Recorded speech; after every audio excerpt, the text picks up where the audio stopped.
Okay, our second presentation and is one I'm looking forward to. Having been tracking smart building technology for Infocom and the audiovisual industry for the last 3 years, I'm very surprised that we don't have conversations with others that are in the building space as we converge in the technology. So I'm particularly pleased that we have someone from Johnson Controls, Sudhai Sinha, Director and General Manager, Center of Excellence in Engineering. What a great name for a company. Is going to speak to us on big data, analytics, and the Internet of Buildings.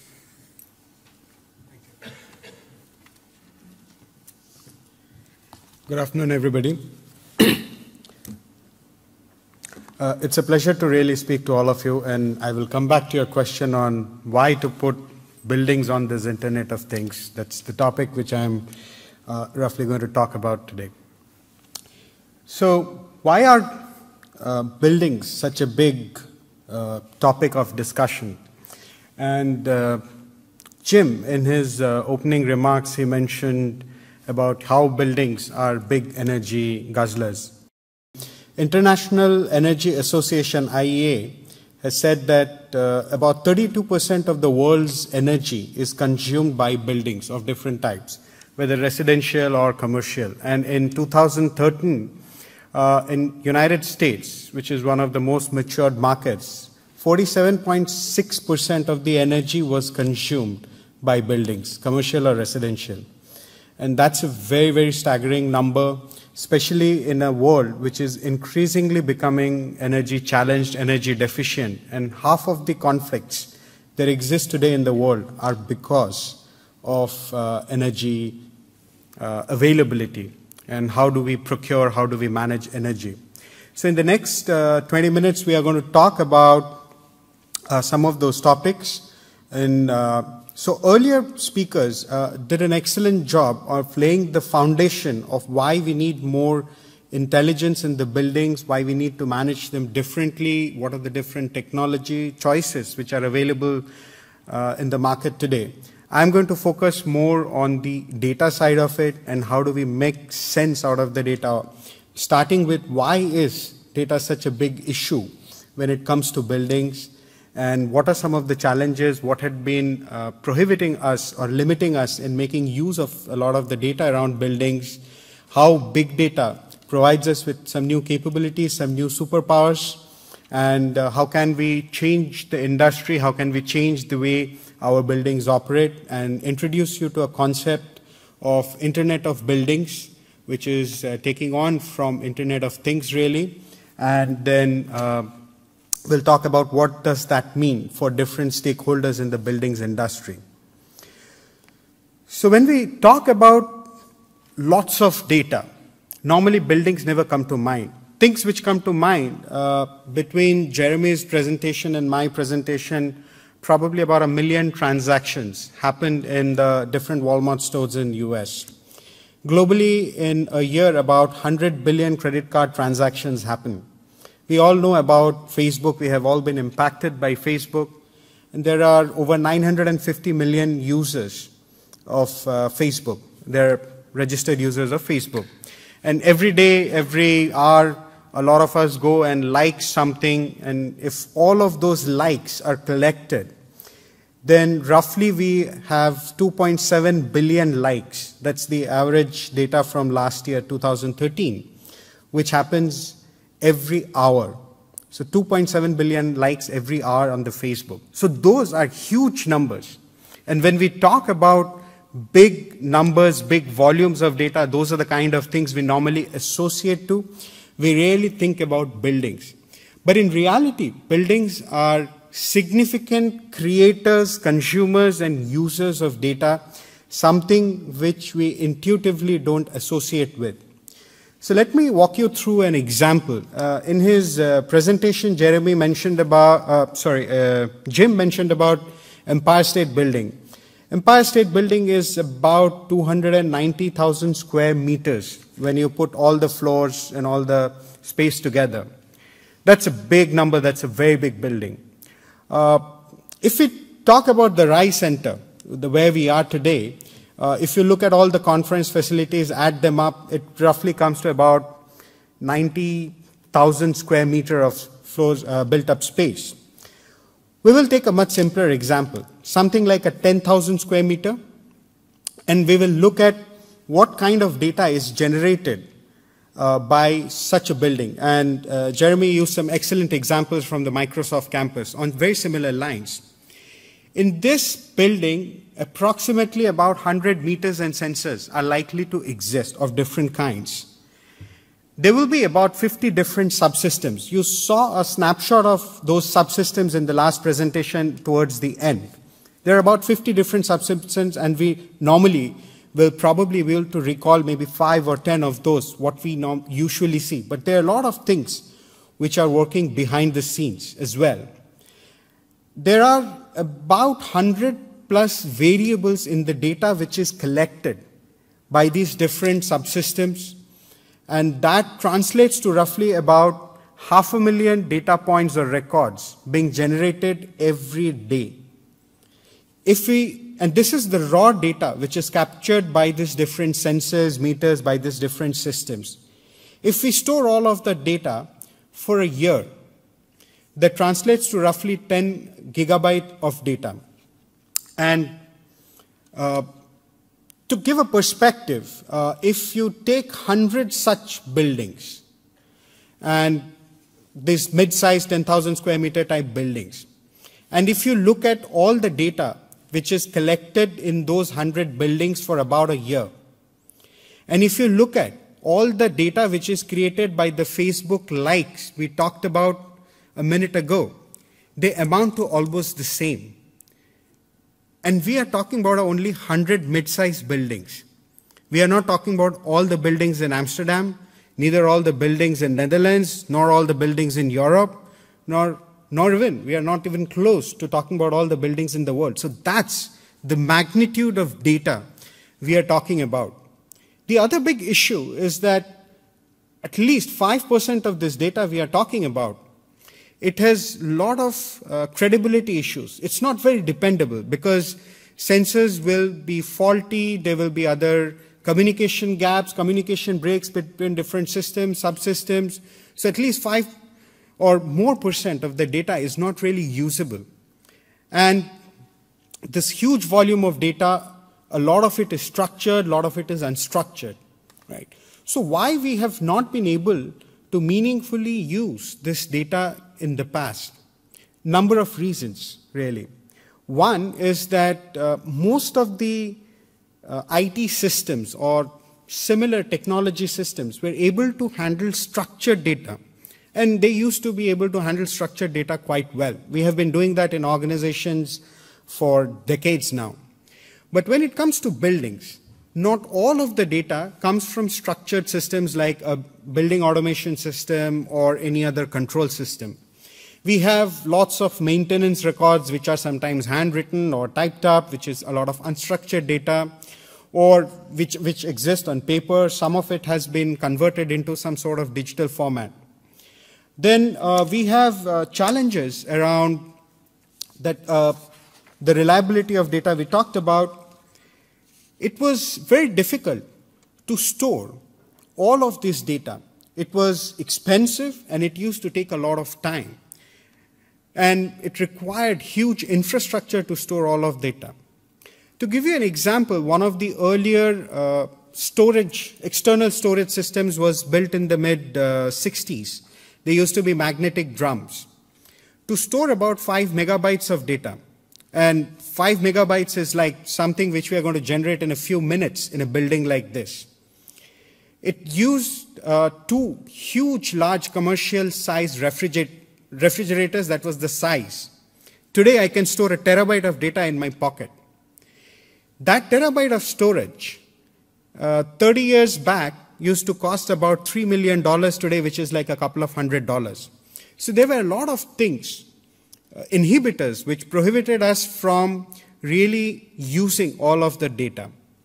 Then a lot of the building data is very contextual, and it was very difficult in the traditional technologies to handle contextual data. As I mentioned earlier, structured data was good, but contextual data really, really challenging.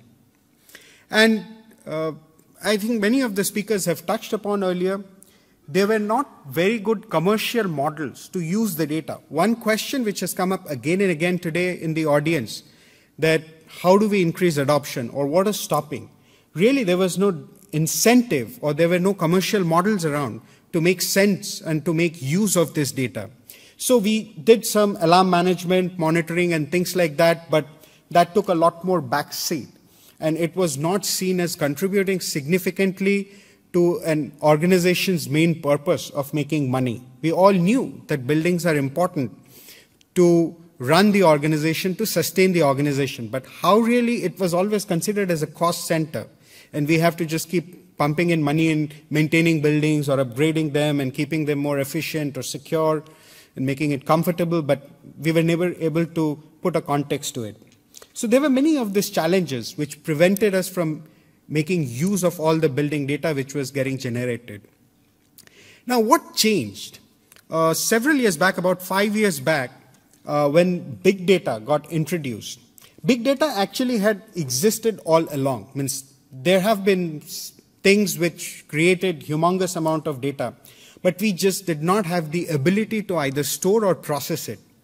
But about 5, 6 years back, a few things got introduced. One was a different way of storing and processing data using parallelism and Hadoop, file system storage, MapReduce programming, which essentially came out of companies like Google and Yahoo, which deal with a lot of data, enabled us to use and make sense of these huge volumes of data, these huge varieties of data, huge amounts of data where reliability or veracity has been an issue. So a number of things, technology enablers have been coming together really to help us leverage the data which buildings have been generating and will continue to generate. The big data is bringing some very transformational changes in our industry. And so as we talk, like we can now make sense of the data, we can use, store, retrieve a lot of this information we have been creating. Let me walk you through an example, and Jim talked about fault detection and diagnostics earlier. So I will use an example on those lines. So imagine you are managing a facility or you're managing a building, and you see that the energy cost, the energy consumption of that building is increasing, even though the energy prices and everything else about that building are constant. So clearly there is some inefficiency which is happening in that facility which you want to address. So where do you start? Which of the 50 subsystems do you start going and looking? And it's an enormous task to really find out, pinpoint, where are the issues, where are the gaps. But today we have alternatives. So there could be many reasons contributing to it. For the sake of an example, let me run with one. Within a building, the HVAC systems, the heating, ventilation, air conditioning systems consume about 60% of the energy, and of which a large portion is consumed by the chillers or the heating systems which are in the central plant, more than a third of that. Now, a lot of these HVAC systems, these chillers, they need water to run, and because water is one of the main ingredients along with the refrigerant and some of the other consumables.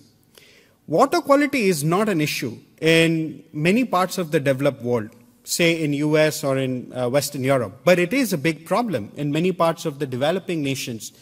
And availability of water is increasingly becoming an issue everywhere in the world. So if you don't have good quality water, what happens is that the tubes, some of the mechanical systems in the chiller will start getting scaling problems, or will have some deposition, and some inefficiencies will get introduced, because of which you will have higher energy consumption, and thereby at some point, if it is untreated, your equipment might trip, which will cause you to have some replacements done, or even go to the extent of retrofit, God forbid. But those are expensive affairs. Now, this is really causing the energy consumption of that building to rise. And today, because I have the ability to collect the data, to store the data, to process the data, to manage the data, and make sense of the data by looking at different types of load factors on the building, occupancies, loads on which the chillers are running, the inlet-outlet temperatures at various stages of the cooling system or the heating system. I can bring all of those together and very quickly, with a fairly high degree of probability, reach the conclusion that I have a potential scaling issue in my chillers, which is happening because of water quality problems. And it's fairly simple to address those issues. All you need to do is some level of tube scaling. Or if the problem is big enough, you might need to introduce some technology in your water treatment plant. So it could be as simple as that. So being able to really narrow down on what the true issues facing the building operations are and being able to arrive at the corrective actions faster and more accurately are things which big data analytics helps us to do. So we are able to do all of that because now we can process all the data from all the sources. So you have got all the sensor data, you have got the control system data, you have got the maintenance data, and you have got all varieties of data. And you can do analysis, you can do statistical predictions based on what you see, on what the most likely cause and effect are. So you can identify the faults and you can diagnose the faults. And also you are able to handle any inaccuracies in the data. So that's how, as a small example, how the buildings industry is going to be impacted by all of these new capabilities which are coming through big data analytics. So how is this helping us really? It helps the organizations improve the building's triple bottom line. Because we talked about some of the data related issues earlier. But what also becomes very interesting, the unstructured data or the tribal knowledge which exists in this building operations, and many speakers have alluded earlier to not having enough qualified technicians or people addressing building issues. A lot of things, we normally enter problem situations with a presumption that, okay, this is most likely the problem because I have seen it happen or I have heard it happen, and thereby I need to investigate this particular line of issue resolution. So that's one problem which we face, along with the data type of issues. The second is the unstructured information which we talked about. We can possibly digitize it, but we cannot datafy it. By datafying, I mean that just capturing the record. So take a simple example. Morning when I was coming here, I asked somebody in my hotel that how do I go to the rice center, and they gave me all kinds of good directions. But it was difficult for me to process it because turn left here, turn right there, get down here, get up here, and there's a lot of things wrote down on a nice piece of paper. All I needed to know, or all I wanted was, can I get into a taxi and say that I need to go to the rice center, and it becomes actionable? Or is there a set of trains or some other mode of communication which I can take? So these handwritten notes giving very explicit information may not always be useful. I need the data to be presented to me in an actionable format. Right? So all of these challenges are being addressed by these new big data capabilities, which are essentially going to help us reduce the operational costs, operational challenges of managing these huge, complex, technology-rich buildings, reduce the energy costs. It's a big concern for everybody, and help upkeep the equipment life, increase the equipment life, maintain them better, increase the asset value, and above all, increase the occupant comfort and safety. So we can actually provide better comfort, better safety to people. We can reduce the carbon footprint, and clearly by bringing down costs, we can increase profits. And when many countries are facing these different challenges and the companies are facing difficult economic situations, every little bit we contribute goes a long way. But still, with all these technologies available, we still have some challenges. And many of the speakers earlier have talked about those, especially Jeremy, and I'll just briefly touch upon them. So we have different communication protocols in different parts of the world. And they all came up because equipment manufacturers, system manufacturers, device manufacturers, or industry associations, they all had a point of view and they prescribed something which they believed were the best solution available at that point of time. So we have BACnet, we have LAN, we have IP, we have OPC, and a plethora of different communication protocols which different devices or equipments or systems in a building use. That makes all of these communication between different building subsystems a huge challenge. There is very limited or no interoperability between these systems. Earlier people have talked about, yes, you can make things talk to each other. You can make a lighting system talk to the elevator system or to the air conditioning system or a fire system, but you have to individually address all those interfaces, all those programs so that they work.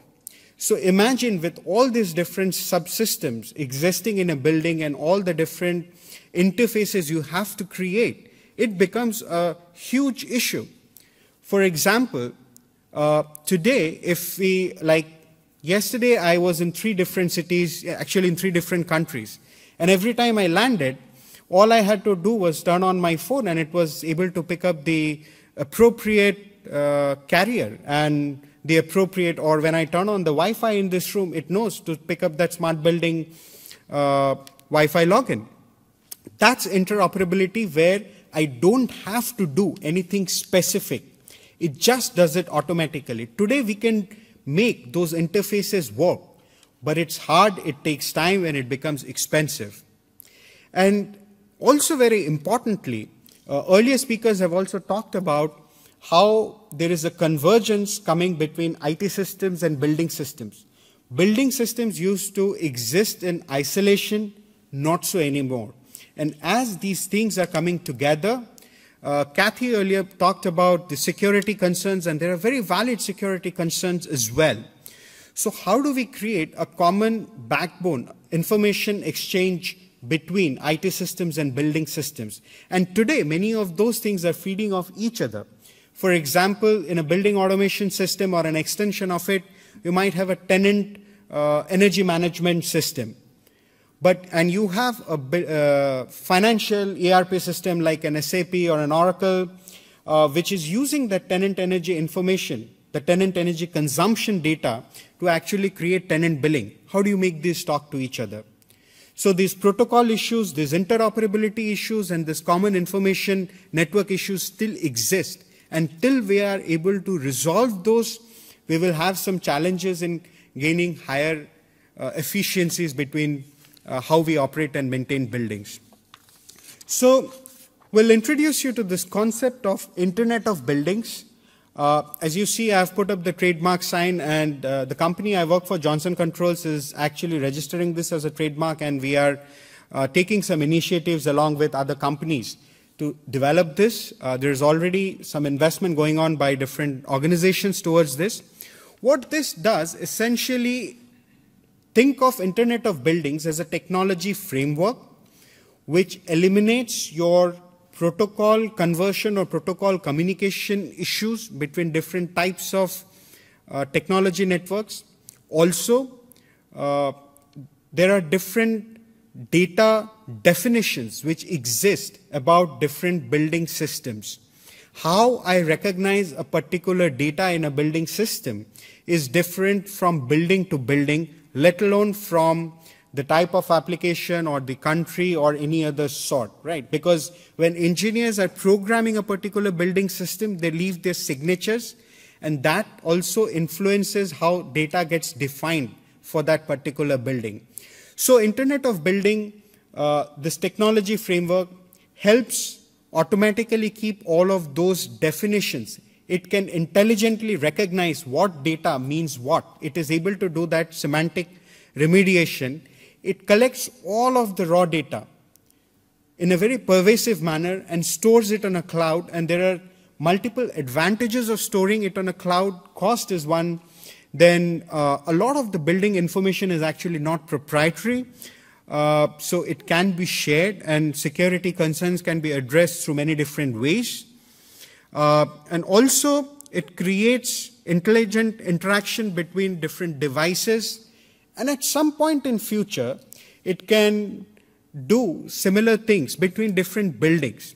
Today, a lot of human intervention is required to make use of those efficiencies we talked about, but really they don't have to be. At some point in future, when we have more artificial intelligence, augmented reality, and those kind of technologies coming and influencing our industry, we will see that corrective actions are being taken by either devices or by systems or by building enterprise systems, building management systems by themselves, and thereby reducing the time gap which elapses today.